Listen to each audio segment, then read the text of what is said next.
Básicamente son las primeras clases que hemos estado ya revisando sobre las buenas prácticas de desarrollo, mantenimiento, control de versiones, refactorización. Entonces, esta parte, el día de hoy vamos a estar hablando sobre, me confirman si se puede ver la pantalla. ¿Ok? Eh, perfecto. El día de hoy vamos a estar hablando sobre mantenimiento de software y mejora continua. Muchas veces, muchachos, el mantenimiento o la refactorización lo confundimos con el mantenimiento, ¿no? O sea, pensamos que refactorizar es mantener totalmente algo. No necesariamente así. El refactorizar es parte del mantenimiento, pero no es al revés, ¿no? Me van a disculpar, chicos, si me escuchan un poco diferente, estoy un poco agripado. Entonces, muchachos, mantenimiento de software. ¿Para qué nos ayuda? ¿Qué ganamos con el mantenimiento de software? ¿No? ¿Cuál es la idea de poder hacer un mantenimiento al software? Muchas veces, chicos, les ha pasado que ustedes han estado trabajando o han iniciado el desarrollo con algo, de algún proyecto personal, algún proyecto de la empresa o algún proyecto con algún grupo de amigos porque les gusta hacer software libre y ustedes necesitan aprender más, ¿no? Parte cuando son nuevos, siempre es recomendable que ustedes hagan sus propios proyectos, sus mini proyectos, para que tengan un portafolio, ¿no? Pero esos proyectos que ustedes hacen normalmente han podido iniciar en la versión X de algo. Y esa versión X, eso puede ser de hace 2, 3 años, ¿no? Entonces, cuando ya lo vuelven a tocar hoy en día, muy probablemente muchos de los requerimientos eh, ya no funcione. Básicamente puede pasar de que algunos requerimientos quizás han sido deprecados, han sido obsoletos, ¿no? Ya no están dentro del gestor de paquetes. La única manera de instalarlo es manejándolo por un tercero, ¿no? Entonces, ¿qué es lo que ha pasado ahí? Nos ha faltado darle mantenimiento a ese software, ¿no? Ese tipo de mantenimiento es uno en específico, pero este es parte del ciclo de vida de un proyecto, ciclo de vida de un software, ¿no? Para que nosotros podamos seguir agregando nuevas funcionalidades, poder hacer que ese proyecto siga funcionando, que tengamos todos los temas de seguridad que debemos hacer. Entonces, ¿qué es mantenimiento de software? El mantenimiento del software implica que todas las modificaciones realizadas a un software después de su implementación inicial. Aquí llamamos implementación inicial, muchachos. La implementación inicial es cuando terminó tu primer ciclo de vida del proyecto. Iniciaste el desarrollo hasta la entrega final. Pero nuestro trabajo como desarrolladores no solamente acaba cuando entregamos el proyecto. Básicamente inicia cuando nosotros entregamos un proyecto. Si bien es cierto, ustedes han podido trabajar con algunos emprendedores donde les han pedido que ustedes puedan hacerle un software en ese momento y luego de eso cumplieron el trabajo y se fueron, es muy probablemente lo más común que pueda suceder, porque los emprendedores solo tienen un pensamiento en ese momento, ¿no? Tener algo que les funciona, pero no piensan a largo plazo. A veces como usuarios pensamos que algo es eterno, ¿no? Ese es un pensamiento que tenemos y no tomamos las medidas correctivas. Parte de nuestro trabajo es poder decirle eso a nuestro cliente, poder decirle que no solamente el trabajo acaba cuando nosotros entregamos un producto.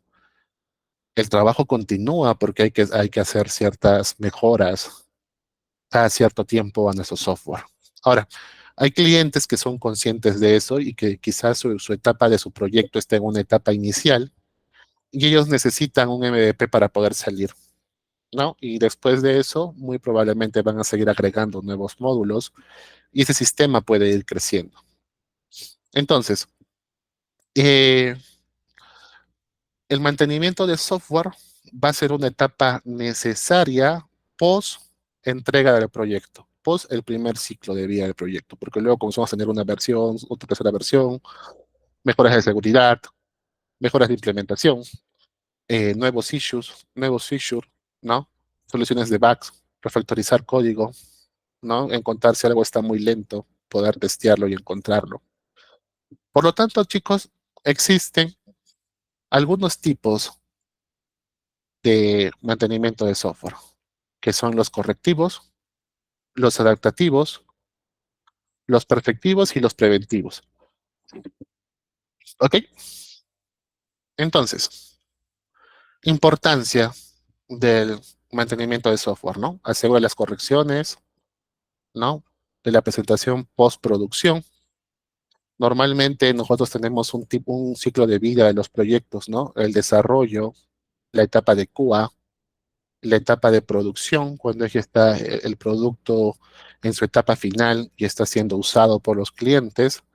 Pero esto es un tema de mejora continua. Siempre estamos mejorando nuestro software, ¿no? Facilita adaptar el software a nuevos entornos y tecnologías. Esto es importante.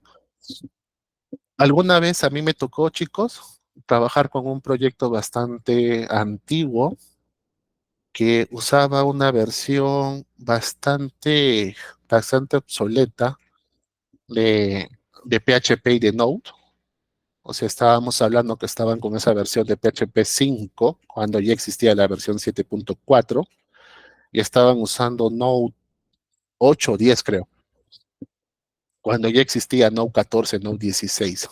Y teníamos que hacer ciertas integraciones hacia el lado de Facebook. Para nuestra mala suerte, las APIs de Facebook o sus SDKs que tenían para, digamos, en este caso PHP, tenía que estar en una versión en específica que era compatible con una versión más actualizada de PHP. Y el tema para poder usar unos paquetes de Node que nosotros necesitábamos para hacer un tema síncrono, era un paquete en específico, no me acuerdo ahorita el nombre, era compatible en su versión 14 para arriba. Entonces comenzamos a tener todo un problema para poder instalar. Literalmente no hemos terminado ese issue, lo hemos abandonado porque el cliente no quería como que gastar presupuesto en esa mejora, ¿no? Y lo que optó es que de acá a un tiempo se está haciendo una nueva versión del sistema con una nueva tecnología, un poco más asíncrona, usando interfaces un poco más llamativas, un poco más bonitas para el usuario, y de esa manera poder incluir ya todo un ecosistema de mejora continua, ¿no? Porque ellos han visto la importancia de poder trabajar en eso. Permite mejorar funcionalidades basadas en las necesidades del usuario. Nosotros no podemos mejorar necesidades del usuario si es que tenemos huecos de seguridad, ¿no? Es por eso que siempre las versiones de sus lenguajes de programación o de sus paquetes siempre se están actualizando, porque siempre hay un parche de seguridad, siempre encuentran un bug, un fix o algún hueco de seguridad que puedan ir viendo los testers por ese lado, y siempre están sacando sus versiones para poder parchar ese tipo de cosas, ¿no?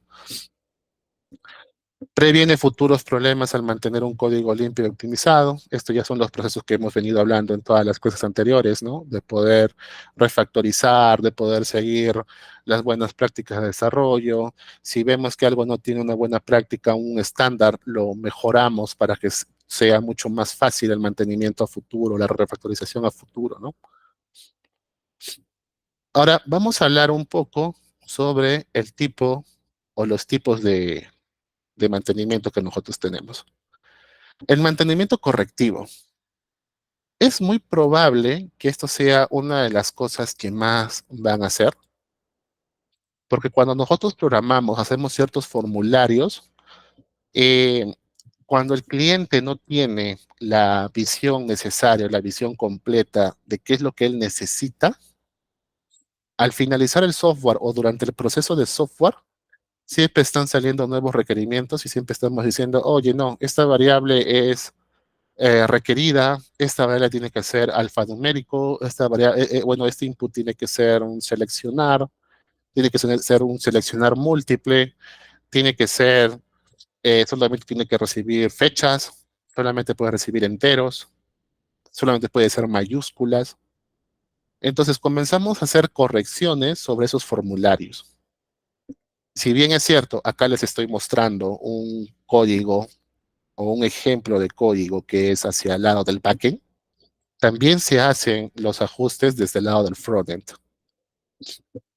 Siempre, cuando nosotros trabajemos sobre sistemas modernos que están usando dos ambientes de desarrollo, tanto el del frontend separado como el de backend, ¿no? Que es lo muy normal actualmente en las plataformas, donde tenemos un servicio backend que sus APIs pueden ser usados tanto para dispositivos móviles como para la parte web, y ya solamente usan un solo servicio, y lo manejamos de manera síncrona a través pues, de React Native, de Vue, de Angular, usando los diferentes tipos de librerías, de frameworks que puedan existir hacia el lado de frontend, ¿no?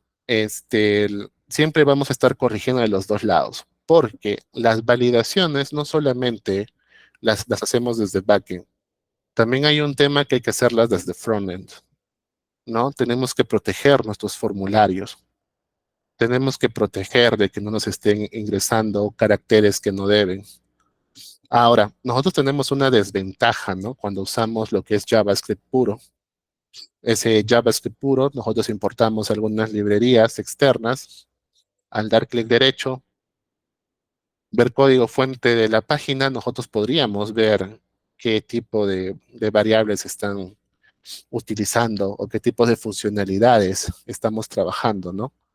La evolución a eso ya es usar, pues, librerías como React, ¿no? Angular, Vue.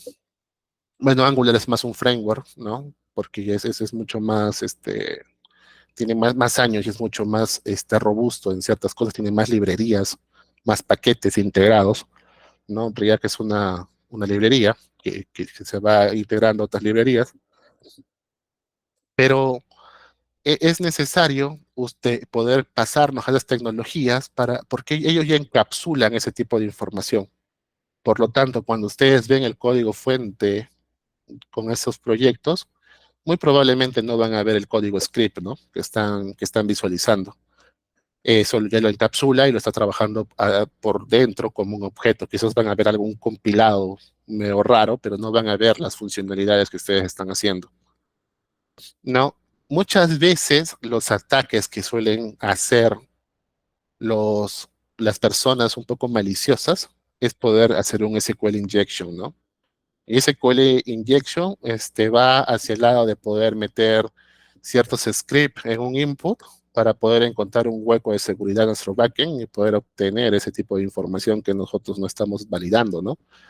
Es por eso que los frameworks actuales o los ORMs actuales ya tienen un tipo de protección para ese tipo de cosas, ¿no? Por eso existen los validadores del request, que en base a ciertas reglas te dice qué tipo de elementos estás recibiendo, ¿no? Estos validadores pueden ser complejos o sencillos según su lenguaje de programación, ¿no? En Laravel puedes meter funciones para meter condicionales, que también no es bueno abusar ese tipo de cosas porque el validador se vuelve muy lento, pero supongamos que por algún motivo el atacante pase la validación del formulario que ustedes han mantenido y han corregido en este proceso, ¿no? Existe una segunda capa que es la validación desde el backend, donde ustedes comienzan a revisar de que no les estén mandando algo extraño, ¿no? Y por último, y sin no mencionar, es el uso de su ORM. Los ORMs actualmente ya están preparados para ese tipo de ataque. Es por eso que existe una función create que está encapsulada. Si ustedes van a usar, porque todos los ORMs tienen dos formatos de poder utilizar sus queries. Hay algunos que usan funciones como lo que hace Laravel, de crear, obtener, ¿no? Hacer su inner join de alguna manera, y es como una función, pero también hay algo que ellos lo suelen llamar lo que es un query builder. Un query builder también pueden hacer una consulta cuasi cruda, no totalmente cruda, que también usa ciertas funciones, pero si nosotros no hacemos un query builder de una manera correcta, ¿ok? También el atacante puede mandar un ataque de SQL injection y obtener información que no debería ser pública para ellos. Entonces, los query builder también tienen una forma de protegerse cuando ustedes hacen ciertas funciones para poder hacer una consulta un poco más cruda. Entonces, la pregunta es, ¿por qué los ORMs no tienen las funciones y tienen el query builder? ¿No? ¿Por qué cuando yo hago un mantenimiento correctivo debo saber elegir cuál usar? La idea que tienen los ORMs es poder usar siempre las funciones que ellos tienen. El único problema de estas funciones, como son funciones genéricas que se adaptan a todo tipo de base de datos, que eso depende del ORM, hay ORMs que son compatibles con las bases de datos no SQLs, hay otros que no, hay otros que son compatibles con SQLite, con Redis, con Postgres, con SQL Server, con MySQL, con varias bases de datos relacionales, pero cada una de ellas tiene una particularidad. No siempre la forma de conectarnos o de hacer una consulta existe en ese tipo de base de datos.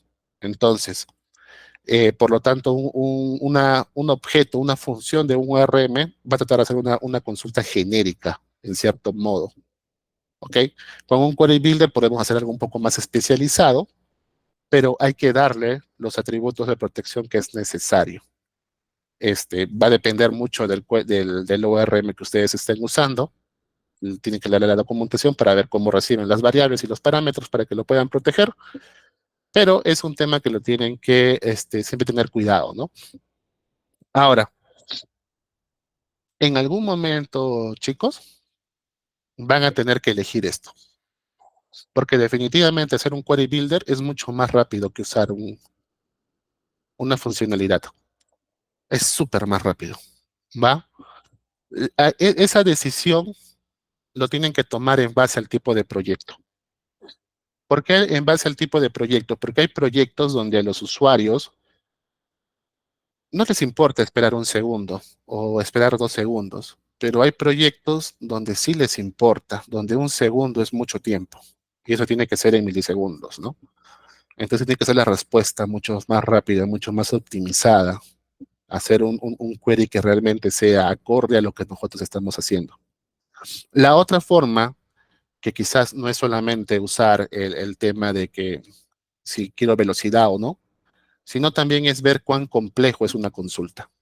Muchas veces va a ser mucho más sencillo usar un query builder para poder armar una consulta mucho más compleja que usar las funciones propias del ORM, porque recordemos que el ORM abstrae cierta lógica que nosotros podemos ir uniendo como funciones, pero no necesariamente, si bien esas funciones están optimizadas, pero no necesariamente están optimizadas para todo tipo de base de datos, ¿no?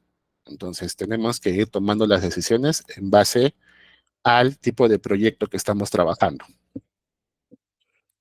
Luego tenemos, chicos, el tipo de mantenimiento adaptativo, ¿no? Este de acá es el tipo de mantenimiento cuando nosotros actualizamos algo, ¿ok?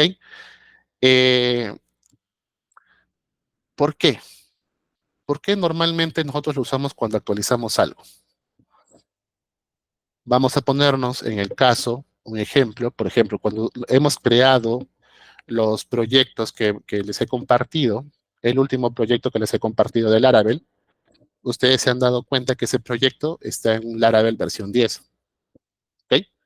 No les puse el Laravel 11 porque cambia muchas cosas con respecto a la versión 10 y quizás es un poco más complicado entenderlo, a diferencia del otro, porque ya usa las nuevas funcionalidades de las nuevas versiones de PHP que son mucho más rápidas, que tienen ciertas estructuras de datos más optimizadas a comparación de las anteriores versiones que son menores de la 8. Entonces, normalmente, cuando ustedes quieran adaptar una nueva tecnología a una nueva funcionalidad, ustedes tienen que actualizar su framework. Ok, tiene que ser una actualización de algún tipo de paquete, o sea, no necesariamente el framework total. Quizás ustedes tienen que adaptar el paquete, un paquete específico, porque la versión anterior ha sido deprecada, encontraron un hueco de seguridad, quizás ha sido muy lenta, N factores pueden intervenir. Entonces, acá le estamos dando un pequeño ejemplo cuando actualizamos. En Laravel, en sus primeras versiones, vamos a poner un ejemplo sencillo, la forma de llamar a una ruta era de esta manera. Acá lo voy a hacer un poco más grande, para que lo podamos ver. Y muy probablemente en sus lenguajes de programación o framework favoritos existe algo parecido durante el cambio del tiempo. Que llamábamos de esta sección al controlador arroba la acción. Esto puede ser llamado la acción, el método, la función. Como ustedes lo quieran intervenir. Cada framework lo llama de una manera diferente. ¿Ok? Eso actualmente ya no funciona así, porque Laravel, al ver pues la potencia que tiene Node, a ver la potencia que tiene Python y otros lenguajes de programación, o sea, ese tema del propio framework, no quiere quedarse atrás con ciertas cosas. Por lo tanto, trata de ser lo más óptimo posible para hacer competencia con lenguajes de programación o frameworks que son mucho más rápidos, ¿no? Existe, por ejemplo, trabaja con Rust, ¿no? Trabaja con Go, esas cosas, esos tipos de lenguajes son súper rápidos. Tienen un lenguaje que es muy intuitivo, ¿no? De alto nivel, que solamente leyendo algo nosotros podemos entender, ¿no? Lenguajes como R para lo que es el análisis de datos. Es bastante sencillo aprenderlo, ¿no? Pero entonces, ¿qué es lo que pasa? Al actualizar las versiones que nosotros tenemos, ya no se llama la ruta o el formato de poder llamar algo, ya no es la misma. Acá llamamos al controlador como una clase, como un objeto, y le decimos la acción por separado. Es mucho más intuitivo, es mucho más fácil de encontrar algo, ¿no? Acá lo estamos mirando sobre un middleware, ¿no? Estamos haciendo ciertas restricciones para poder mejorar algo. Le estamos mandando los verbos necesarios para poder realizar algún tipo de acción. Entonces, hay muchas cosas que al actualizar algo, un paquete, puede afectar a tu sistema.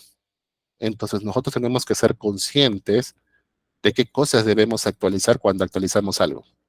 Por ejemplo, alguna vez a nosotros en la empresa de Appselo, estábamos trabajando con un paquete que nos generaba Excel, ¿ok? ¿Por qué usábamos ese paquete? Porque nosotros podíamos hacer un query y armar nuestro Excel como nosotros queríamos. Era un poco, pero trabajado desde el backend.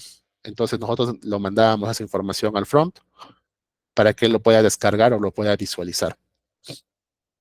Y ustedes dirán, Jorge, pero ¿por qué no agarrabas y generabas una tabla como tú querías en la vista y de ese modo agarrabas, hacías un script, que no me acuerdo el nombre, pero existe, de JavaScript, que agarrabas ese contenedor, ese table, le dabas clic, se va a descargar. El problema de hacer eso es que también eso lo puedes trabajar con pocos datos. El problema es cuando tienes que hacer una exportación de muchos datos. Cuando nosotros mandamos mucha información al frontend, eso es lento, ¿no? Entonces tenemos que hacerlo desde el lado del backend para que el servidor se coma todo ese proceso, no el cliente. El cliente es el navegador, en este caso. ¿Ok? Entonces, nuestro cliente no tiene los mismos recursos que un servidor, porque el cliente trabaja en base a nuestra computadora. Obviamente, chicos, alguno por ahí levantará la mano. ¿Cómo puede pasar eso si ya tenemos computadoras súper rápidas con 16 gigas de RAM, 32 gigas de RAM, 64 gigas de RAM? Pero si se han dado cuenta, mientras la tecnología va teniendo más recursos, más pesados son los procesos actualmente, ¿no? Es como los juegos que teníamos antes, ¿no?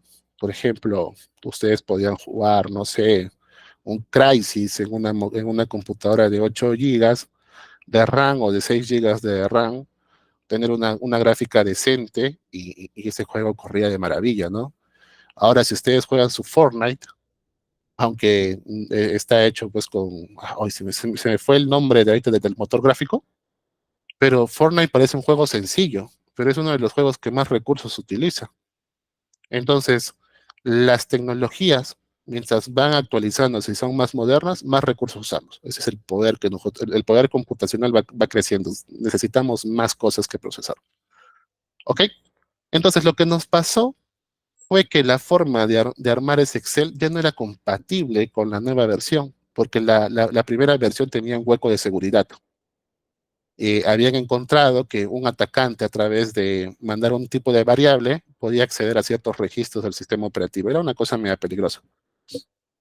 Entonces, manejaron y cambiaron la forma de su librería y lo hicieron orientado a objetos. Por lo tanto, la forma de construcción de esos Excel era totalmente diferente. ¿Qué pasó? En ese momento, como fue hace años, el equipo no era tan experto y la forma en cómo generaban esos Excels ha sido acción por acción, controlador por controlador, función por función. Tuvimos que hacer toda una refactorización de más o menos 30 funciones y tuvimos que, porque a las finales todos se repetían. Entonces, variable en uno que otro dato. Creamos una funcionalidad genérica que era un poco más dinámica y comenzamos a adaptar a cada una de ellas. Nos tomó tiempo hacerlo, porque también era un tema de que no nos acordábamos cómo funcionaba ese paquete. Y si no estaba documentado, porque la documentación ya estaba deprecada, era un asunto totalmente difícil de hacer. Entonces, para evitarnos ese tipo de problemas, siempre tenemos que estar actualizando nuestros paquetes. Siempre tenemos que estar actualizando nuestros frameworks, porque siempre hay un hueco de seguridad. Siempre va a haber temas de parches de seguridad que van saliendo o optimizaciones en procesos que van saliendo. Parte de nuestro mantenimiento es tener nuestro software actualizado a las últimas versiones. Pero ojo, también eso es un poco peligroso, ¿no? No sé si ustedes son conscientes o han escuchado, pero fue hace 2 años, si no me equivoco, sobre el caso del creador de la librería de Faker. No sé si todos saben qué pasó ahí o alguno no conoce qué es lo que pasó con ese tipo de repositorio. ¿Alguien sabe eso?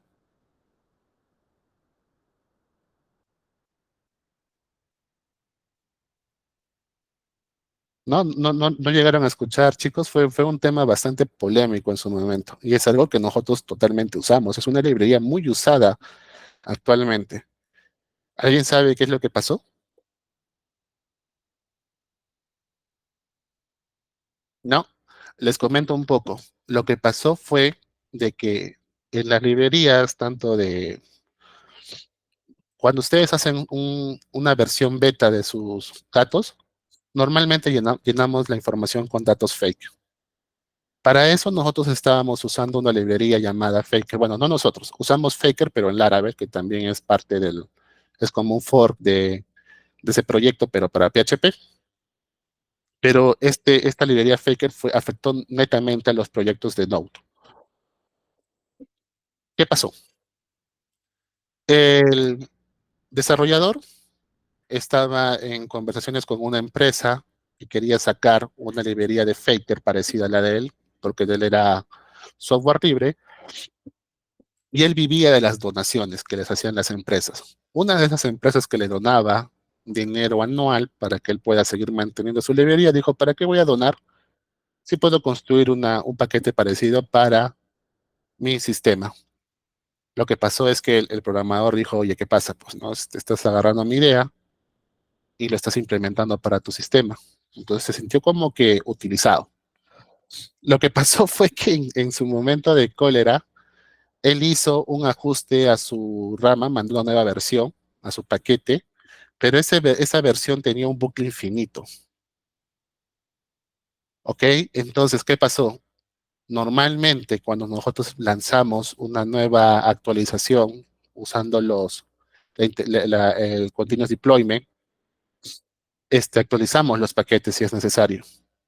Entonces, por defecto, él mandó una versión que se actualizó o las nuevas personas que estaban subiendo su proyecto y actualizando su paquete a la nueva versión, se cogieron ese cambio que él hizo. Entonces, hubo más o menos como 7 millones de plataformas que se cayeron en ese momento porque no sabían por qué no funcionaba su plataforma no identificaban el proceso hasta que se dieron cuenta que era un código malicioso en una de las librerías que nosotros usamos. Entonces, eso nos hace pensar qué tanto del código que utilizamos actualmente es código nuestro, ¿no? Que nosotros podemos controlar. Es necesario poder actualizar todos los paquetes que nosotros tenemos para poder evitar los huecos de seguridad, sí, pero ¿podemos actualizar las cosas sin saber? No. Tenemos que tener mucho cuidado con eso. Entonces, eso fue una de las cosas y fue un caso polémico, ¿no? O sea, y ahí nos dimos cuenta la gran cantidad de personas que puede utilizar el paquete de otra persona, ¿no? Y esas personas, cuánta necesidad tienen de poder ganar algo para poder llegar a ese tipo de actos, ¿no? Fue un tema polémico. Entonces, lo que tuvieron que hacer las personas fue, cuando ya se dio a conocer cuál era el problema, pasarse una versión anterior. Por suerte, como ya saben, chicos, todo está en un repositorio, está tagueado por una versión en específica, se bajaron la versión de ese repositorio, la instalaron, ¿no? La reinstalaron para que su sistema siga funcionando como debe. Son una de las cosas que nosotros no podemos controlar, pero son cosas que tenemos que hacer, que tenemos que estar seguros de lo que está pasando. Entonces, lo recomendable es que siempre usen paquetes de personas o empresas confiables. Si va a ser un paquete de terceros, revísenlo bien, porque a veces hay programadores maliciosos que inyectan código malicioso para que pueda robar información de sus proyectos. Hay que tener un poco de cuidado con eso. Es igual que el caso de prueba que hicieron en una universidad hace poco, creo, o una empresa de seguridad hizo un caso de prueba, ¿no? Hace poco sacaron un plugin de Visual Studio Code que se llama Dracula Team, que ve el tema de los colores, y le cambiaron el nombre a Dárcula, creo. Obviamente fue un caso de prueba, un caso de estudio, pero básicamente cuando instalabas ese plugin de Visual Studio Code, te obtenía la información de tu IP, de qué plugins tienes y otras cositas más, ¿no? Pero esa información la estaban recibiendo las personas que habían sido los creadores del plugin, ¿no? Y de esa manera ellos le mandaron una alerta diciendo, oye, esto está pasando, para que Visual Studio Code, que es de Microsoft, tuviera más cuidado al momento de revisar los plugins para su IDE que lanzábamos los desarrolladores, ¿no? Para no encontrar estos huecos de seguridad.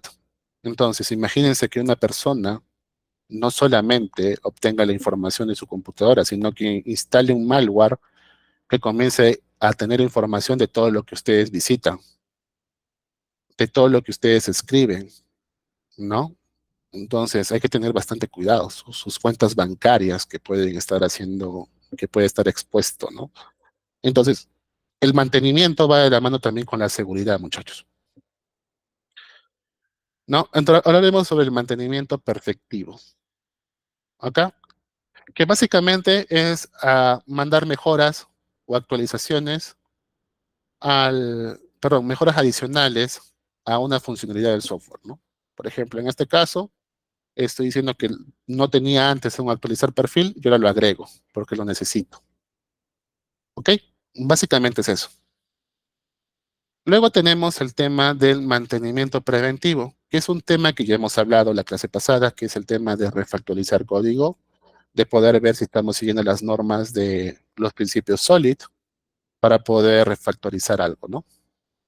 Ahora, recuerden que los principios SOLID son solo principios, son las buenas prácticas que tenemos, pero en teoría hay dos de ellos, que es el principio de segregación o el de principio de responsabilidad única, que son los más importantes quizás, y quizás son los más usados en el desarrollo, porque los demás principios van en base a eso. Cuando ustedes lo comiencen a estudiar un poco más, van a ver que hay muchas cosas que están de la mano. Ahora, ciclo de vida del mantenimiento. Tenemos el análisis del problema, diseño de la solución, la implementación, pruebas y despliegue. La parte de pruebas es uno de los puntos más importantes que nosotros tenemos que siempre estar visualizando. Si bien es cierto, es un tema que no lo suelen hacer en las compañías pequeñas, pero sí en las compañías grandes, Pero los casos de prueba ayudan mucho al mantenimiento del software, a poder saber que lo que estoy cambiando, modificando, sin modificar la salida o la entrada, va a funcionar de manera correcta, con lo esperado. Y es una buena práctica que nosotros tenemos que comenzar a implementar dentro de nuestro ciclo de vida de un proyecto. ¿El problema cuál es? Hacer pruebas puede ser muchas metodologías, ¿no? BDD, TDD, que normalmente son las cosas que más van a escuchar. Y quizás lo que más escuchen es un TDD, ¿no? Donde primero haces las pruebas y en base a las pruebas uno programa la funcionalidad. Este tipo de ciclo de pruebas es quizás un ciclo un poco lento, porque el que no está acostumbrado mucho a visualizar este tipo de problemáticas, le cuesta bastante encontrar un caso de prueba. Pero nos ayuda mucho a que nosotros podamos abstraer y entender mucho mejor la funcionalidad. Porque si nosotros hacemos las pruebas correctas, eso quiere decir que hemos entendido qué es lo que se necesita hacer. Y una vez que nosotros hemos hecho las pruebas, es mucho más fácil programarlo. Esa es la teoría. Pero va a depender mucho de la metodología de programación que están usando, cómo lo maneja la empresa, ¿no? Porque existe el BDD que va en base a las incidencias que sacan el Product Owner. Entonces va a depender mucho de la estrategia de la empresa, de cómo se trabaja. Lo mínimo que se pide es que nosotros sepamos hacer los test unitarios o los test de integración. ¿Ok? Acá viene algo interesante, que es el proceso de gestión de cambio, ¿no? Y es lo que normalmente llamamos que vamos a pasar sobre el es el término que muy comúnmente nosotros llamamos control de cambios. Eso lo van a escuchar bastante. No, no, no, tenemos que pasar, esto es control de cambios. El control de cambios, chicos, es cuando nosotros estamos entregando un proceso bueno, estamos en la etapa de desarrollo de nuestro proyecto y necesitamos hacer o agregar una nueva funcionalidad o corregir un bug o cambiar todo el flujo de trabajo de una implementación en sí. ¿Por qué nosotros tenemos que pasar y hacer este tipo de ajustes? Esto es un poco teórico, por eso quizás es un poco pesado, muchachos, de captarlo, porque nosotros no vamos mucho hacia la parte documentativa, ¿no? Eso más lo trabaja el Product Owner con los QAs, pero nosotros somos más a la práctica. Pero es bueno que lo conozcan para que ustedes también sepan diferenciarlos cuando les toque ese tipo de situaciones. Si bien es cierto, no nos compete hablar con el cliente, pero nosotros hablamos con el product owner, hablamos con el QA, ¿no? Para que nosotros podamos darle el conocimiento técnico para que ellos puedan sustentar la exposición hacia ellos, hacia el cliente. Entonces, siempre va a haber un análisis de impacto. ¿A qué se refiere el impacto?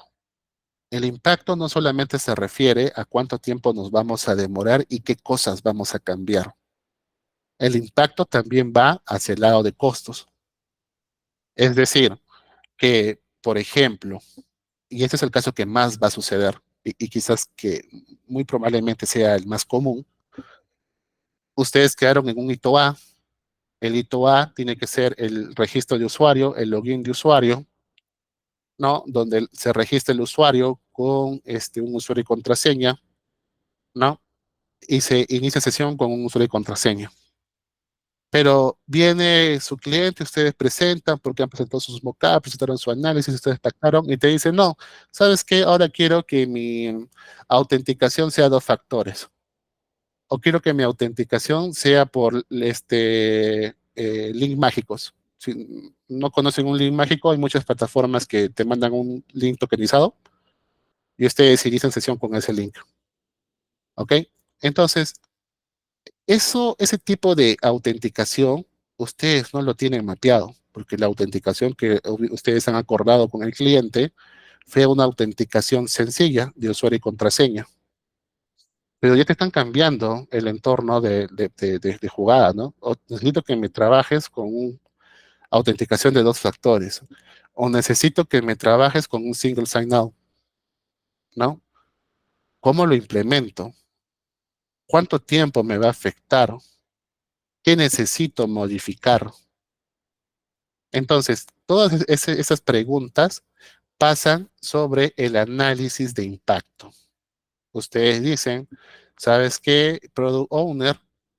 En el requerimiento que viene el cliente tenemos que hacer este cambio, este cambio, este cambio. Nosotros teníamos de esta manera, registrábamos de esta manera, encriptábamos de esta manera, tenemos que agregar el servicio de SMTP o de correo para que se pueda enviar el nuevo token y comienzan a salir nuevas funcionalidades, nuevos atributos que están analizando e identificando en ese momento. Ustedes hacen su análisis de impacto, ¿no? Planifican el cambio y dicen, ok, para poder hacer este cambio me voy a demorar 5 días, de los cuales ya no vamos a poder trabajar las otras tareas que tenemos en cola porque este cambio no fue planificado. Por lo tanto, tenemos que saber si lo vamos a meter en este nuevo ciclo del proyecto o lo mandamos hacia el final, ¿no? Al nosotros dar esta planificación de cambio, el, lo que va a pasar es que el usuario, ¿no? Acá estos pasos quizás le voy a poner este antes y este al último, pero estos órdenes no son que sea un orden cronológico. Pero después de hacer la planificación, se presenta esa documentación al usuario. Y te decimos, mira, bueno, no nosotros, el Product Owner, a veces nos toca ser nosotros cuando somos freelancers, ser también el Product Owner, porque sacamos los requerimientos, hacemos el análisis y desarrollamos. Y es nuestro deber poder decirle a los usuarios cuál va a ser el impacto que va a tener y como no estaba dentro de lo planeado, va a generar un tiempo adicional en el tiempo de entrega del proyecto. Y si estamos usando nuevos servicios y el cambio es muy brusco, decirle que va a haber un costo adicional. ¿Ok? Siempre ese tipo de cosas en control de cambios hay que evaluar quién asume ese costo. O lo asumimos nosotros o lo asume el cliente. ¿Cuándo lo asumimos nosotros? Cuando fue un error nuestro.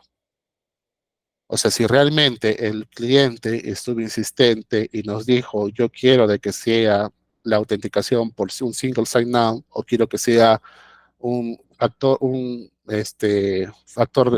autenticación de 2 factores y nosotros le hemos entregado un inicio de sesión sencillo, ese es problema de nosotros. O sea, es problema del analista, ha sido problema del product owner y ellos tienen que asumir la responsabilidad. Por lo tanto, quien asume ese cambio y ese tiempo es la empresa.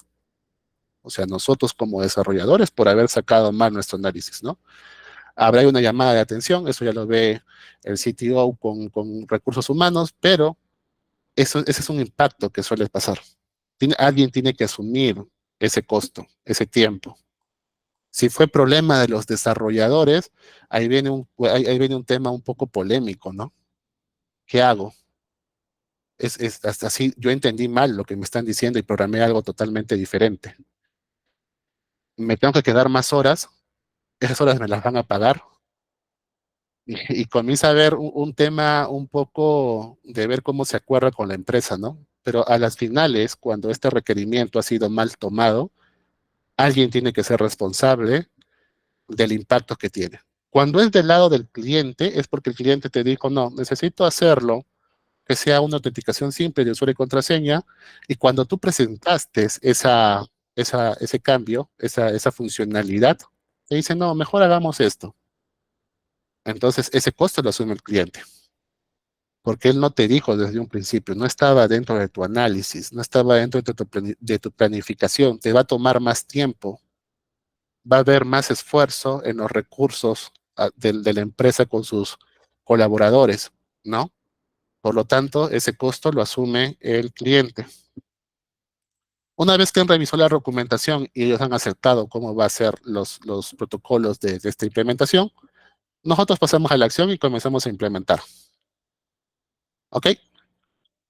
La importancia de esto, chicos, es poder evitar problemas a futuro en el mantenimiento, ¿no? Por eso es bueno siempre documentar lo que nosotros estamos haciendo, poder gestionar los cambios de manera correcta para que este tipo de errores no suceda, no sea muy frecuente. Normalmente, cuando ustedes trabajan con los clientes pequeños son los que más cambios piden. Es un poco irónico que ellos sean, a veces los clientes que tienen menos presupuesto son los que más te piden cambios, pero ellos no te piden cambios, o sea, bueno, hay un porcentaje que sí es un poco malicioso, pero el gran porcentaje es porque ellos desconocen un poco el proceso, ¿ok? Y ellos asumen de que eso es normal hacerlo. Sí hay una minoría de personas que lo hace adrede, que es un poco de forma maliciosa para que te comiencen a incitar para que ellos no paguen y tú asumas ese riesgo, pero normalmente es por desconocer. El problema con las empresas grandes, bueno, no el problema, la ventaja con una empresa grande es que ellos ya tienen procesos definidos y sus propios procesos también tienen una propia área de proyectos, un área de TI, son mucho más organizados, entienden cómo funciona el desarrollo, es mucho más fácil comunicarse con ellos, es mucho más fácil llegar a un acuerdo y ellos también saben, porque lo que importa es el costo, ¿no? Tiene que haber siempre un margen de ganancia, que si ellos también se equivocan en darte un requerimiento erróneo, también les va a afectar a ellos, ¿no? Siempre, como les digo, siempre hay un responsable. Ahora, las empresas, chicos, cuando hablo responsable no es que te van a decir, oye, es tu culpa, ¿no? Y te van a comenzar a criticar por haber sacado algo erróneo. No, hay un responsable porque hay un costo, hay un dinero. Todo lo que trae costos, tiene que haber un responsable siempre y alguien lo tiene que asumir, ¿ok? Una muy buena empresa, una factoría de software, nunca va a estar criticando a sus colaboradores porque un error lo comete cualquiera. Ya si los errores son muy continuos y son similares, ya tenemos un problema, ¿no? Quizás esa persona no está haciendo bien su trabajo, pero normalmente una factoría sana no les va a criticar por ese tipo de errores. Va a haber una charla, una conversación para ver qué es lo que pasó. La empresa va a asumir ese error, ¿no? Ese pequeño desliz, pero te va a pedir de que no suceda porque es un tema de aprendizaje continuo, ¿ok?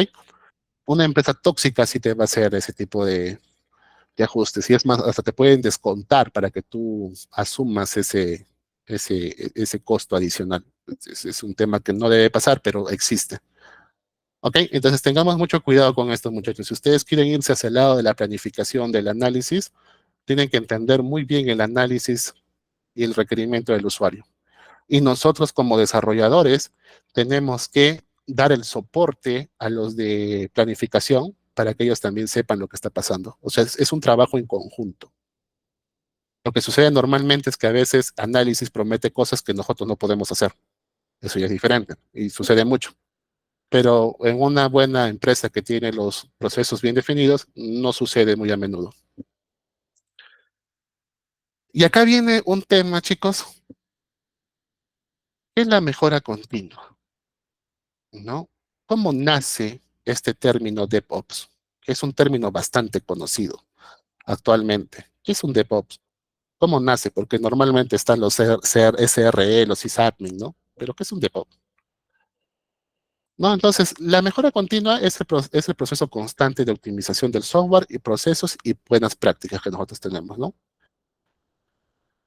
Tenemos como apoyo a las metodologías ágiles y tenemos a nuestros queridos amigos los DevOps.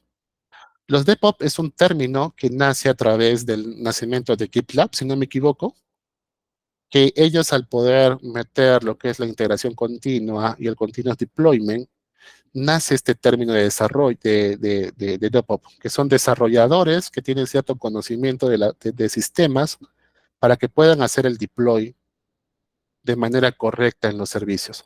En realidad, no hay una carrera específica de DevOps. Normalmente un DevOps es un desarrollador que se inclina hacia la parte de sysadmin, y sabe sobre desarrollo, sabe sobre sistemas, sobre la parte técnica de los servidores, y es un conjunto del desarrollo, ¿no?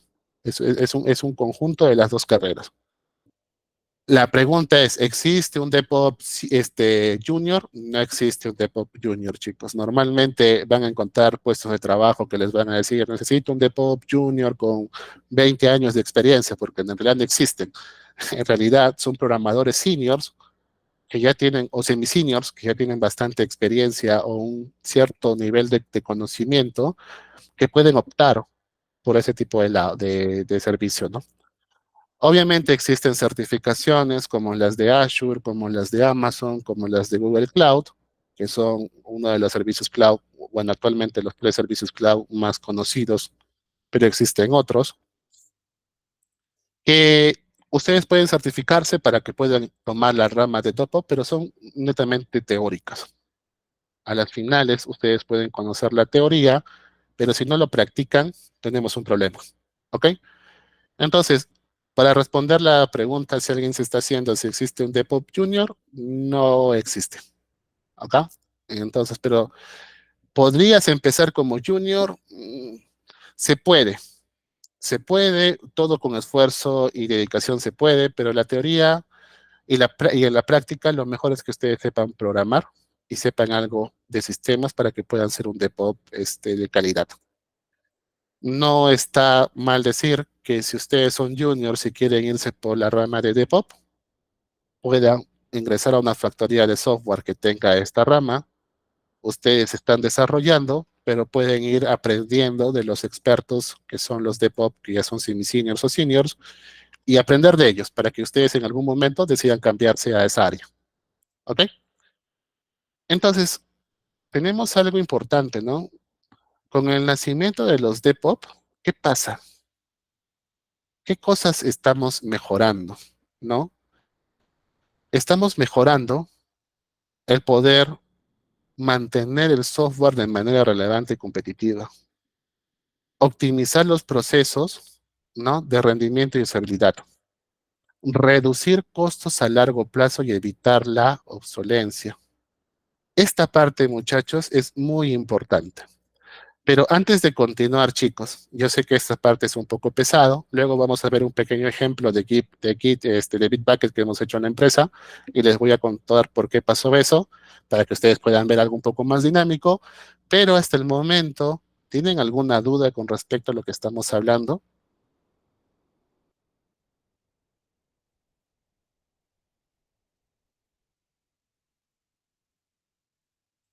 ¿No? ¿Ninguna duda? Perfecto. Chicos, reducir costos es parte de los sysadmin, de los SRE, ¿no? O de los DevOps que nosotros conocemos. Cuando nosotros creamos una arquitectura de un sistema para nuestra mejora continua, vamos a ver los otros puntos muy pronto. Lo que pasa es que también estamos usando recursos de servidores que están usando un costo por hora, un costo por clic, un costo por transacciones, un costo por tráfico. Entonces, si nosotros no creamos una arquitectura de una manera ideal, esos costos se pueden disparar. ¿Ok? Solamente les voy a hacer un pequeño ejemplo antes de que pasemos al otro punto. No voy a decir nombre de la compañía, pero uno de mis compañeros de trabajo en algún momento postuló a una empresa del extranjero. Esta empresa del extranjero maneja los sistemas de las tiendas departamentales como Ripley, Saga, Sodimac, Macro y toda esa rama de empresas que son una sola, creo que son una sola. Pero ellos manejan todo su sistema de arquitectura de servidores. Y como son tiendas y tienen su propio panel administrativo y tienen otros sistemas internos de ellos, necesitaban tener un buen tráfico con respecto a las compras que ellos hacen en el Black Friday y en todos las promociones que pueden lanzar. Lo que pasó fue que ellos decidieron por hacer un crecimiento horizontal.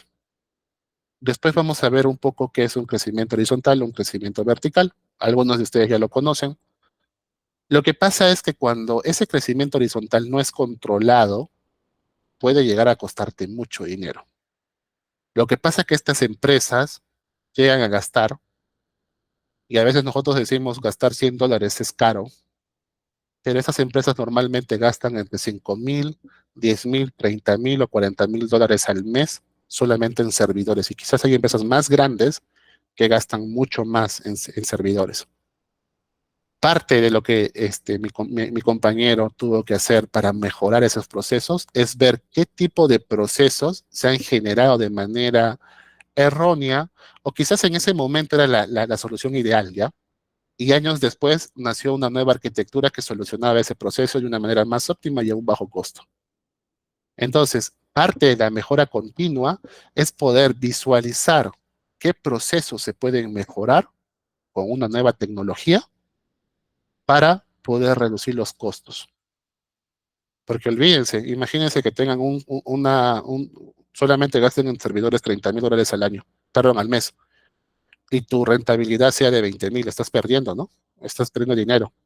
Y se tiene que hacer de alguna manera una reducción de costos, de poder sacar las métricas que tenemos en la época de algún tipo de oferta, ver realmente cuánto de recursos nosotros necesitamos, cuál es el promedio de recursos y poner un extra si es necesario, ¿no? Porque eso se puede configurar en los servicios cloud. Pero parte de la mejora continua es mejorar esto. Esto es importante. A nuestro cliente, a nosotros nos importa reducir costos. Por lo tanto, tenemos que saber qué tipo de tecnología nosotros tenemos que usar. Y no solamente el costo, chicos, va hacia el lado del crecimiento horizontal, también el costo va o sea, aunque suene un poco feo, hacia la cantidad de recursos humanos que nosotros usamos para hacer algo.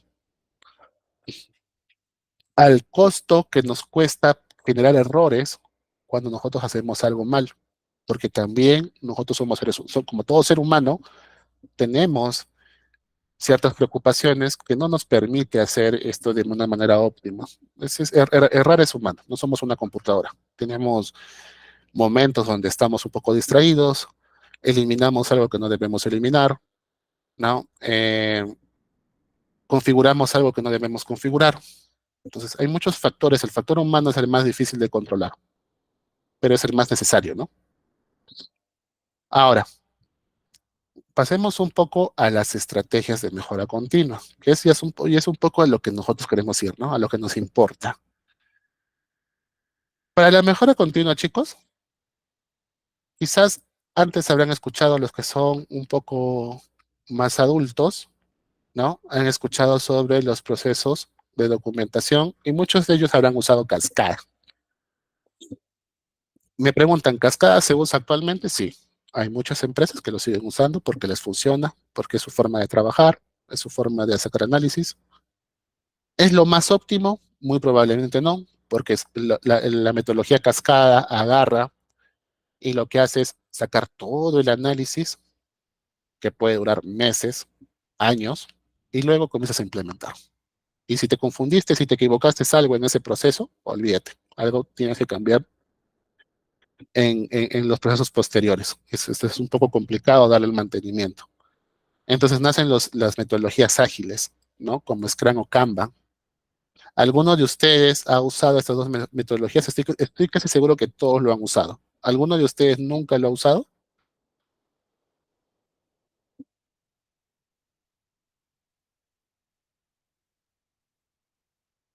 No, creo que todos lo han usado. Entonces, las metodologías ágiles, muchachos, si bien es cierto, agiliza mucho de los procesos, pero también es un tema un poco complicado de trabajarlo, porque las metodologías ágiles no tienen una fecha de entrega final, pero lo que nos importa en la realidad, en la práctica, es una fecha final de la entrega del proyecto. Por lo tanto, a veces estas metodologías ágiles se vuelven media cascada, ¿no? Entonces, hay que saber manejar una metodología ágil, porque si no, ese proceso puede durar años. Les comento, les comento un poco como anécdota esta parte. Yo hace unos años freelanceaba, pero freelanceaba para una empresa de Miami. Esta empresa de Miami, nuestro product owner era mexicano y tenía un socio americano. Lo que pasaba es que tenían una plataforma de envío de remesas y estaban usando Scrum para poder obtener la plataforma. ¿Qué es lo que pasaba? Siempre cada ciclo de su backlog había cambios, cambios, cambios, cambios. Y nunca había una forma de poder concretar esos cambios. Yo estuve 4 años en ese proyecto y en esos 4 años no teníamos la versión final del proyecto. Y es porque estábamos haciendo un mal uso de Scrum. Estábamos permitiendo siempre cambios y nunca teníamos una fecha límite de entrega, porque en cada última versión que estábamos entregando salía algo nuevo o teníamos que corregir algo, porque el cliente no lo había definido de manera correcta o nuestro product owner no había entendido de manera correcta lo que teníamos que hacer. Y en el peor de los casos pasaba que nosotros como desarrolladores no entendíamos la idea que tenía que pasar. Entonces, eso es un problema un poco peligroso porque el cliente ya estaba invirtiendo más de $300,000 y su producto no acababa, ¿no? Y era un tema de que él tenía una pérdida muy cuantiosa con respecto al desarrollo de su proyecto. Entonces, tenemos que saber manejar una metodología ágil, porque si no lo sabemos manejar, va a ocurrir procesos como esto, ¿no? La adopción de las buenas prácticas de los DevOps para poder desarrollar algo o integrar algo. La automatización de las pruebas y los despliegues. Y acá viene el tema que ustedes siempre van a escuchar, muchachos, que es la integración continua o el continuous deployment. ¿Ok? Vamos a ver después un ejemplo. Primero vamos a irnos a la teoría antes de pasar a esta sección un poco rara. Entonces, ¿para qué usamos la integración continua? ¿Para qué nos ayuda? Muchas veces, cuando ustedes suben su proyecto a un servidor, para que ustedes puedan subir un cambio, si ustedes han trabajado con Git, que es la primera etapa de una muy buena práctica de desarrollo, ustedes entran a su servidor, van al proyecto y le dan un Git pull origin development, un Git pull origin staging, un Git pull origin main o master para que puedan subir sus cambios al servidor de producción, de QA o de desarrollo. ¿Ok? Pero el tema es que hacer ese tipo de subida de información es un tiempo que nosotros tenemos para poder deployar ese producto, ¿no? Entonces, a razón de eso, existen herramientas que nosotros lo tienen los gestores de repositorios, que se llama la integración continua, ¿no? Para poder correr nuestras pruebas unitarias, nuestras pruebas de integraciones y poder reducir el riesgo que nosotros tenemos al poder integrar algo. ¿Ok? Entonces, lo que hacíamos manualmente, ahora lo estamos sistematizando. Entonces, para eso nos sirve nuestra integración continua, ¿no? Es una práctica de desarrollo de software donde los desarrolladores integran su código en un repositorio compartido con frecuencia y cada vez que se sube un nuevo commit, se ejecutan automáticamente una serie de pruebas para verificar si el código del sistema no se rompe. ¿Qué herramientas te ayudan a poder hacer una integración continua? Estoy casi seguro que ustedes han escuchado sobre Jenkins, ¿no? Les voy a mencionar el nombre porque en realidad, chicos, para que veamos cada una de esas partes es un tema muy extenso, pero vamos a mencionar los nombres para que ustedes sepan de qué estoy hablando. Pero Jenkins es el que te ayuda a hacer esto. Jenkins es una herramienta de código libre que ustedes pueden instalarlo en su servidor. Entonces, cuando lo sincronizan con sus repositorios, cada vez que hacen un commit según lo que configuren, comienzan a correr las pruebas necesarias para que él pueda notificar si algo fue satisfactorio o no. ¿Ok? Jenkins es una prueba de la integración continua. Entonces, nos ayuda a la detección de errores, ¿no? Automatiza las pruebas y mejora el riesgo de integración. ¿Ok? Porque normalmente cuando nosotros comenzamos a integrar algo, si no tenemos las pruebas, acá viene la fortaleza de las pruebas, ¿no? Las pruebas unitarias, las pruebas de integración, que es lo mínimo que tenemos que hacer en un desarrollo. Cuando nosotros corremos Jenkins en nuestra plataforma, nosotros le decimos, oye, todas mis pruebas han pasado. Si todas las pruebas han pasado de todas mis funcionalidades, eso quiere decir que por lo menos tengo un 2% de riesgo de que algo suceda. O sea, no hay un sistema perfecto. Siempre hay un riesgo. ¿Y cuál es el riesgo, Jorge? ¿Cuál es el riesgo? Porque estoy haciendo mis casos de prueba, ¿no? O sea, se supone que si hago mis casos de prueba, no debería pasar eso. Pero ¿por qué me dices que hay un porcentaje de error? El porcentaje de error lo tenemos nosotros, chicos, porque programamos mal las pruebas. Entonces, nosotros somos el factor de riesgo. Y es un tema que solamente lo vamos a mejorar con la práctica. Pero la idea es que nuestras nuestras pruebas con el tiempo cada vez sean mejores. ¿Ok? Y luego viene quizás lo que más han usado, o si no lo han usado, lo van a usar, pero es el Continuous Deployment. Y esto es una extensión del Continuous Integration. ¿Ok? El Continuous Deployment asegura que, aparte de que todas las pruebas, ¿no? del Continuous Integration funcione, nuestro sistema puede ser desplegado en producción o en los entornos que nosotros queremos, como el QA o desarrollo, sin ningún problema, sin la intervención de que nosotros metamos mano. ¿Qué sucede cuando nosotros metemos manos? Muchas veces, si nosotros no hacemos un continuous deployment, tenemos que estar entrando a cada rato a nuestro servidor, hacer un pull, correr los comandos que necesitamos, correr las migraciones que necesitamos, correr los permisos que necesitamos para que esto funcione. Eso tiene un problema, porque si realmente somos un equipo muy amplio de desarrolladores y si esa persona no ha descrito muy bien su pull request para que el que hace el deploy, que en este caso viene a ser el DevOps, o el mismo desarrollador senior o el tech lead que esté a cargo de eso no lo tiene identificado, puede hasta que ni siquiera corran las migraciones y eso deje de funcionar. O hasta quizás una librería que se ha instalado no sea instalada, ¿no? Entonces, el continuous deployment ayuda a que el despliegue, el deploy que nosotros llamamos, en los ambientes que nosotros necesitemos, sea de manera automatizada.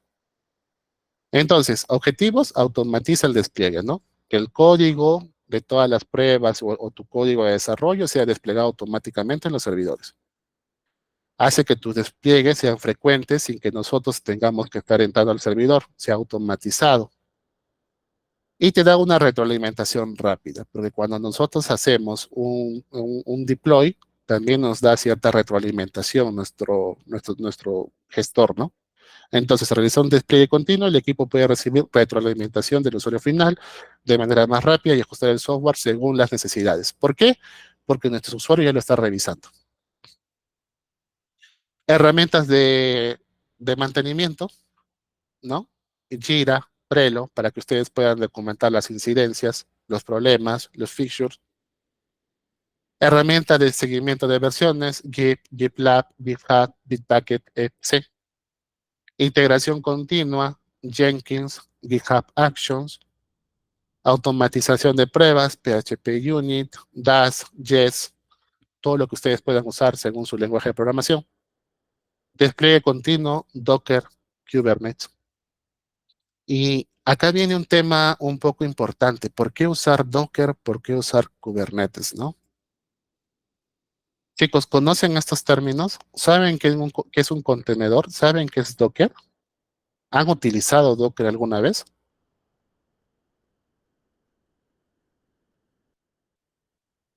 Ahí, levanten la mano el que haya utilizado Docker, por favor.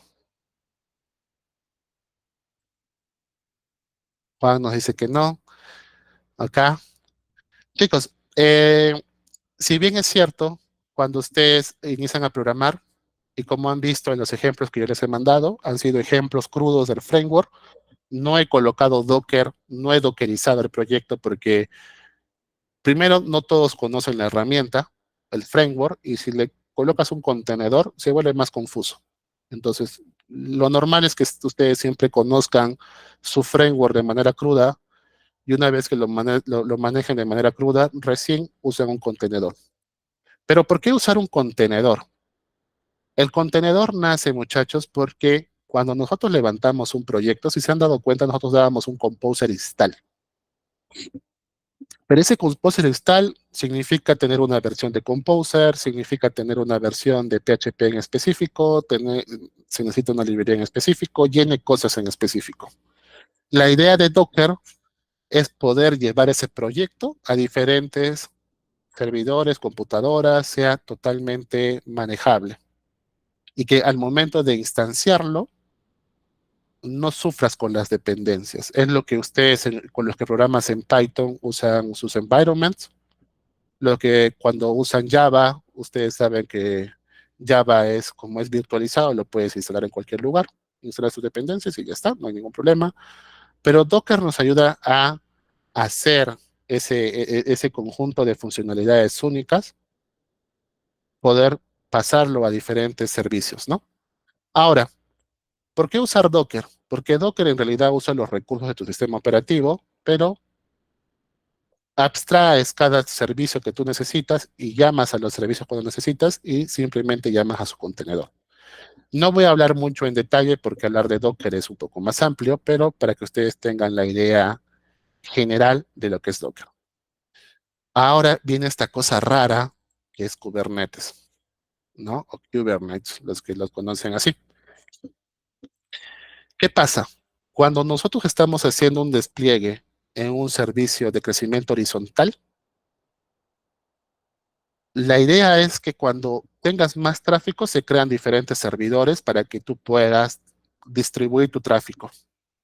Es por eso que cuando ustedes entran a Saga, Ripley, Linio, a LAN o a diferentes tipos de lugares que hacen ciertas acciones para gran masa de personas, su página no se siente tan lenta, ¿no?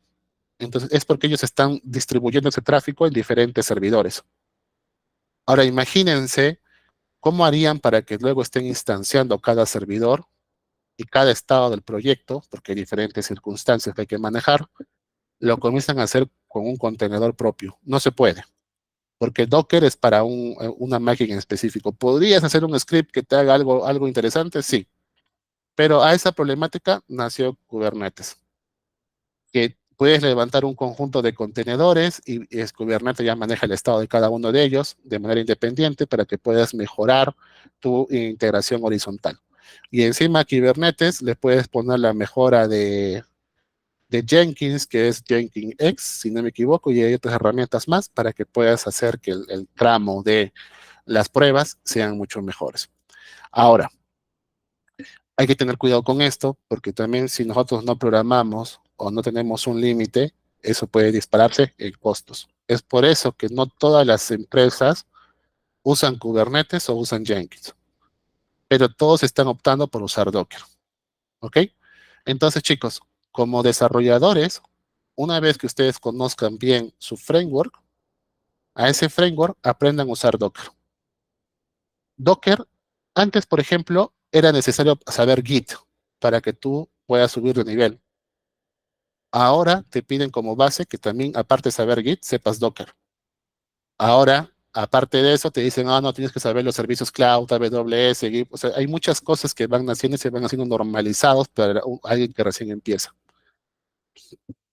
Entonces, cuando ustedes ya tengan un conocimiento de sus lenguajes de programación, de su framework que están utilizando, aprendan a dockerizarlo, muchachos. Es necesario. Una vez que ustedes aprendan a dockerizar uno de sus proyectos, dockerizar cualquier cosa va a ser sencillo, porque la teoría es la misma. ¿Ok? Ahora, les voy a compartir, chicos, o sea, les voy a mostrar de mi momento, les voy a mostrar la pantalla. Nosotros tuvimos un caso en la empresa, este es un poco real, denme un momento que ahorita estoy buscando ciertas cosas.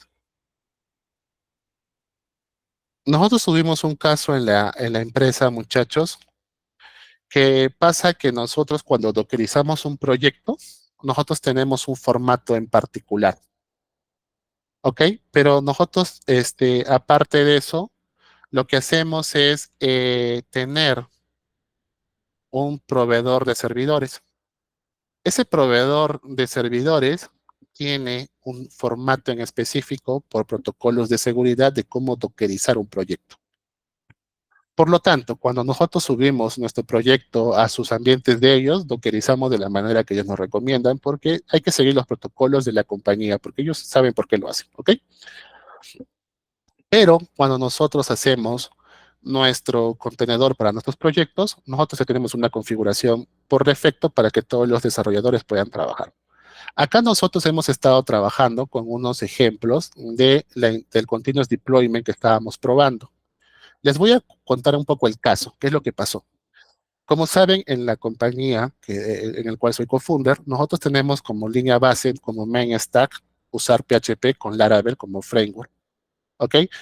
Obviamente tenemos proyectos con React Native, con Next.js, con Node, para temas asíncronos o como lo requiere el proyecto en su momento, pero nuestra main stack en servicios es PHP. ¿Por qué elegimos PHP en su momento? Por un tema de versatilidad y costos para el cliente. Y como ahora se ha evolucionado tanto, no estamos haciendo el cambio, pero no quiere decir que solamente trabajemos con esa tecnología. En realidad, la tecnología para los proyectos va de acuerdo a la solución del proyecto, porque no siempre PHP se adapta a lo que requiere un proyecto. Entonces, hay que migrar a una tecnología. ¿Ok? Entonces, nunca sean cerrados con las tecnologías que usan. Si bien es cierto, puede que cosas les guste más, cosas les guste menos, pero ustedes tienen que dar una solución a sus clientes dependiendo el tipo de lenguaje que se adapte a la problemática. ¿Ok? Entonces, por ejemplo, este es un proyecto que nosotros hemos levantado de prueba. Si se dan cuenta, acá hemos hecho dos pruebas interesantes porque necesitábamos saber cuál era lo mejor. Teníamos un problema. El problema que teníamos es que los desarrolladores que estaban ingresando no conocían cómo manejar el contenedor por completo, o sea, no conocían la estructura del contenedor de nuestro proveedor, que lo conocíamos solamente dos personas. Cuando comenzaban a hacer su deploy, ocurrían muchos problemas porque o se bajaban el servicio y no lo volvían a levantar y no había cómo mostrarlo. O nos demorábamos en el proceso de hacer el deploy. O por temas de seguridad cambiábamos la contraseña de las llaves, de la acceso al servidor o quitábamos sus llaves por un tema de seguridad. Era todo un problema. Entonces decidimos de una vez por todas, si bien es cierto, dockerizamos a nivel local, pero no hacíamos un continuous deployment seguido. Entonces decidimos hacer el continuous deployment de una vez, pues, ¿no? O sea, ya es momento. Y ustedes están viendo acá son cosas que lo hemos hecho actualmente. Antes no lo necesitábamos porque no teníamos un proveedor de servidores. Nosotros manejábamos nuestros propios servidores y los manejábamos como nosotros queríamos. Pero ahora tenemos un proveedor que nos ve el tema de la seguridad, nos ve el tema de backups, nos ve todo lo que nosotros no queremos hacer porque no nos corresponde, porque ellos son los DevOps, son nuestros sysadmin, lo hacen ellos. ¿Ok? Por lo tanto, teníamos que adecuarnos a sus protocolos. Entonces, lo que pasó es que nosotros decidimos hacer dos pruebas usando Envoy, que lo pueden usar no solamente el Laravel, en otros lenguajes. Pero el problema de Envoy es que estaban ciertas llaves o ciertos elementos públicos que nosotros no queríamos que sea público. Y aparte de eso, cuando teníamos esta configuración de Envoy, un desarrollador malintencionado podía ver esas credenciales y quizás hacer un deploy que no debía en un lugar usando una tarea. O sea, podían modificar ese archivo. Por lo tanto, nosotros agarramos y dijimos, no, no vamos a usar un Envoy porque estamos teniendo un problema de seguridad. Por lo tanto, aparte de lo que hemos dockerizado, cada uno de sus gestores de repositorios tiene una forma de hacer estos pipelines. Por ejemplo, en Bitbucket se llama pipeline. El pipeline que usa GitHub lo trabaja a través del GitHub Action para sus continuous integration y sus continuous deployment. ¿Ok? Pero a las finales nosotros hacemos una configuración acá. ¿Ok? Y acá nosotros le hemos dicho que vamos a jalar una imagen de PHP 8.3, ¿no? Vamos a llamar a las ramas y qué es lo que nosotros vamos a instalar, qué script vamos a hacer, para que eso lo puedan hacer. Este es un ejemplo sencillo de las primeras pruebas que estamos haciendo en ese momento. Ahora tenemos una configuración diferente para otros proyectos, pero básicamente es para que ustedes puedan entender, ¿no? Entonces, ¿qué es lo que nosotros hemos ganado con esto? Lo que hemos ganado a las finales es que hemos creado ciertos scripts un poco diferentes, ¿ok? Hemos dockerizado. Cuando ustedes dockerizan van a tener un archivo que se va a llamar, no lo estoy viendo acá. ¿Dónde estás? ¿Dónde estás? No lo estoy viendo. No lo estoy viendo. Ok, bueno, ok. Puede ser, bueno, no estoy encontrando el Dockerfile o no lo he visto. Bueno, hay un archivo que se llama Dockerfile donde ustedes comienzan a decir cuál va a ser las herramientas que van a usar, la configuración, qué imagen van a hacer y en cosas más. Entonces, lo que hemos ganado ahora con nuestros continuous deployment, permítanme un momento, voy a buscar el proyecto ahorita.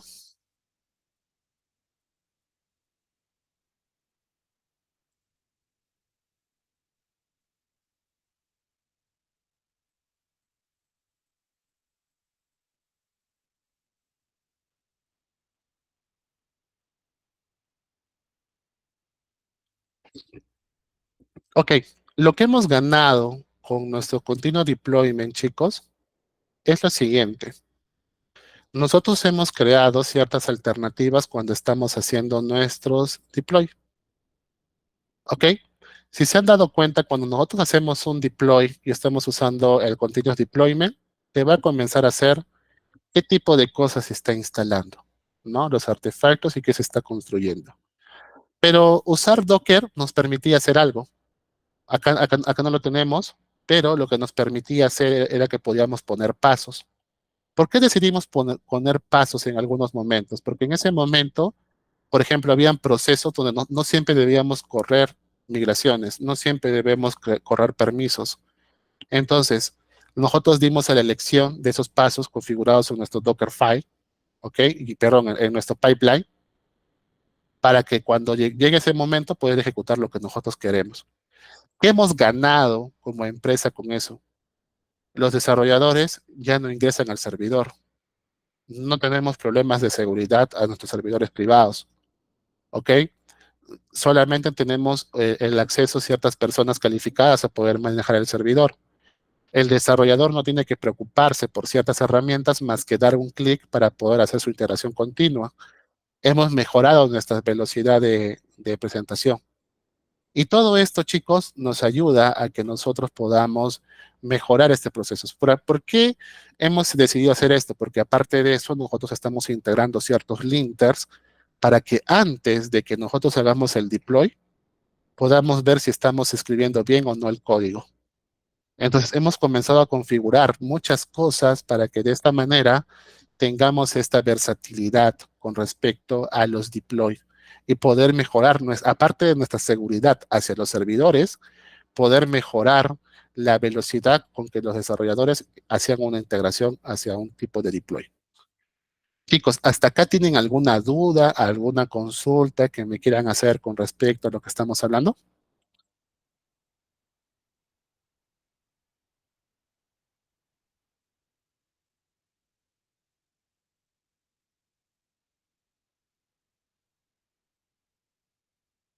¿Alguien por ahí, muchachos?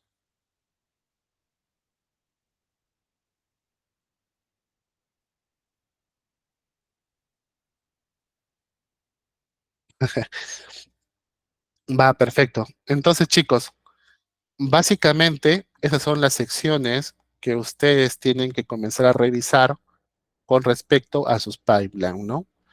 Ustedes pueden ver acá, bueno, las pruebas que se han estado realizando con este. Acá hemos estado practicando y revisando ciertas cosas porque lo que necesitábamos, no les puedo mostrar el proyecto final porque es un poco más delicado, que ya hay varios proyectos corriendo, pero les estoy mostrando algunos proyectos de prueba donde hemos hecho esas configuraciones para que vean cómo es de visible lo que está pasando dentro de la consola. Cómo es que su continuous deployment puede mejorar este proceso. Cómo ustedes conociendo lo que es Docker pueden hacer que esto mejore con respecto a su integración continua. Entonces, es necesario, chicos, que ustedes cuando hagan su contenedor o sepan Docker, Dockericen su proyecto, cuando tengan la oportunidad, integren un continuous deployment, experimenten con esto, porque eso es algo básico que ustedes necesitan hacerlo. Si bien es cierto, muchos podemos conocerlo, pero no todas las empresas lo manejan. ¿Por qué no todas las empresas lo manejan? Es una pregunta interesante. Porque hacer un continuous deployment también tiene un costo adicional. ¿Ok? Normalmente pueden tener una versión gratuita, pero son por una cantidad de horas. Y si tienen muchos proyectos, esa cantidad de horas no les ayuda y tienen que pasarse a un plan premium. Entonces, como es un costo adicional, no todos lo hacen, pero lo pueden hacer de manera gratuita. O sea, es decir, que ninguno de nosotros tenemos excusa para decir que no lo puedo probar porque lo podemos hacer en nuestra versión free de nuestros gestores de repositorios. Entonces, les invito, chicos, en algún momento, cuando ustedes tengan la oportunidad, poder agarrar. Si ustedes tienen un servidor, un droplet, o cualquier tipo de instancia, ya sea de Amazon, pueden probarlo con Amazon, porque Amazon tiene un tema de cuando se crean una cuenta, les da 720 horas para que ustedes puedan probar los servicios, entonces pueden crear una instancia pequeña y comenzar a probar su deploy. Y ustedes me pueden decir, Jorge, no, comprar un dominio es un poco costoso. No, existen dominios gratuitos que lo pueden tener por 6 meses, por 10 meses, por un año, bueno, máximo un año, pero lo pueden tener y lo pueden configurar para que ustedes puedan hacer sus pruebas sin ningún problema. Entonces, actualmente todos tenemos las oportunidades de poder mejorar nuestros sistemas, poder probar cómo funciona un continuous integration, cómo funciona un continuous deployment. Es más, la mayoría de los servidores cloud, DigitalOcean, AWS, Google Cloud, Azure, ya te mandan servidores con esta estructura prediseñada. O sea, ni siquiera tenemos que crearla. Ya podemos utilizar algo que ya está prediseñado. Obviamente, para poder hacer y usar algo que está prediseñado, necesitamos conocer la teoría. Entonces, chicos, ¿alguna consulta hasta acá? ¿Algo que desean ver? Quizás cómo funciona, cómo es un Dockerfile, algo más que les interese conocer de esta parte.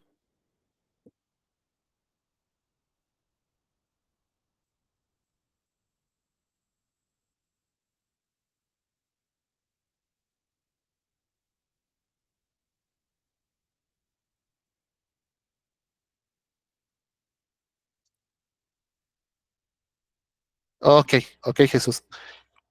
A ver, dame un momento. Es que esta parte de Docker es un tema muy amplio. No, no nos va a alcanzar, digamos, en 1 hora y media poder ver muchas cosas, pero les voy a mostrar un pequeño ejemplo sobre Docker. Denme un momento, por favor.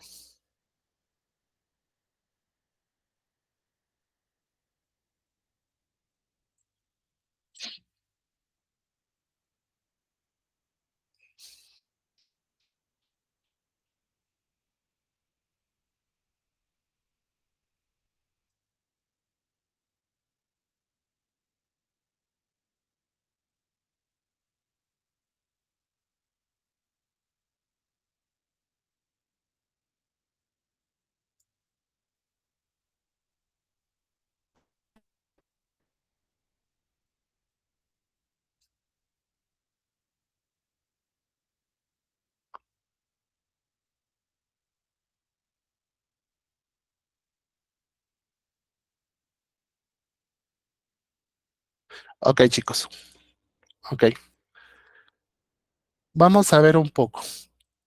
Por ejemplo, actualmente sus frameworks de desarrollo tienen una función para que ustedes puedan dockerizar mucho más rápido. Antes que nos acabe el tiempo, vamos a ver un Dockerfile. Normalmente un Dockerfile, ustedes van a integrar todo lo que ustedes necesitan. Le van a decir qué tipo de permisos ustedes requieren. Por ejemplo, acá, nosotros estamos jalando una imagen de Ubuntu. Esto es importante, muchachos. Docker es todos los contenedores funcionan en Linux, no funcionan en Mac, no funcionan en Windows, es netamente de Linux. Lo que pasa es que Mac y Windows tienen emuladores, tienen todo un ecosistema que se llama, se me fue el nombre ahorita, pero Docker tiene un programita para que ustedes puedan usar Docker en esos sistemas, ¿ok? Pero Docker es propio de Linux, por eso conozcan Linux, aprendan Linux, ¿ok? Entonces, siempre ustedes van a elegir con qué imagen del sistema operativo van a utilizar. A eso ustedes le pueden decir qué comandos van a correr. Por ejemplo, este comando apt update es un comando de Linux, propiamente del gestor repositorios de Ubuntu. Y le pueden decir todo lo que necesita instalarse para que su proyecto pueda instalarse. ¿Cuál es la ventaja de usar estas imágenes? Estas imágenes, chicos, existe un tema que se llama Docker Hub. Docker Hub es un repositorio de Docker. ¿Ok? Es Docker Hub. Docker Hub es un repositorio de Docker. Y ustedes acá van a encontrar todas las imágenes de manera pública para que lo puedan utilizar. Pueden usarlo de manera privada, pero eso cuesta.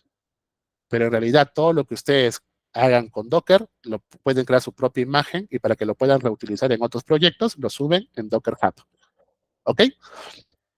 Súper rápido para poder terminar esto porque se nos acabó el tiempo, muchachos. Entonces, en el Dockerfile, ustedes van a poner todos los requerimientos mínimos que su sistema o su proyecto necesita para ser instalado. ¿Qué ganamos con esto? Que cuando hagamos y corramos nuestro proyecto en otro servidor, funcione de manera correcta. Todos los errores muy comúnmente que suceden es que, como programadores decimos, es que en mi local funciona y en el servidor no.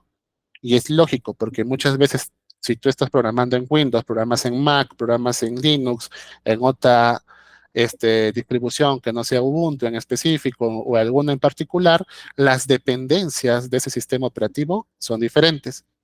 Entonces, para que no tengamos ese problema de dependencias, nosotros dockerizamos esas librerías, ¿no? Las llamamos y las instalamos. De esa manera, nuestro proyecto va a funcionar en cualquier sistema operativo.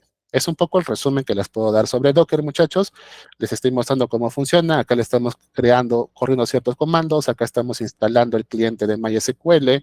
Estamos instalando el cliente de Postgres, ¿no? Estamos haciendo una limpieza de los archivos del sistema y es un tema que ustedes lo pueden ir haciendo. Entonces, el Dockerfile es según las necesidades de su proyecto. ¿Ok? Chicos, les agradezco mucho el tiempo del día de hoy. Yo sé que ha sido una clase bastante teórica. Esta es quizás la clase más teórica que hemos tenido, pero era necesaria hacerla para que ustedes puedan conocer.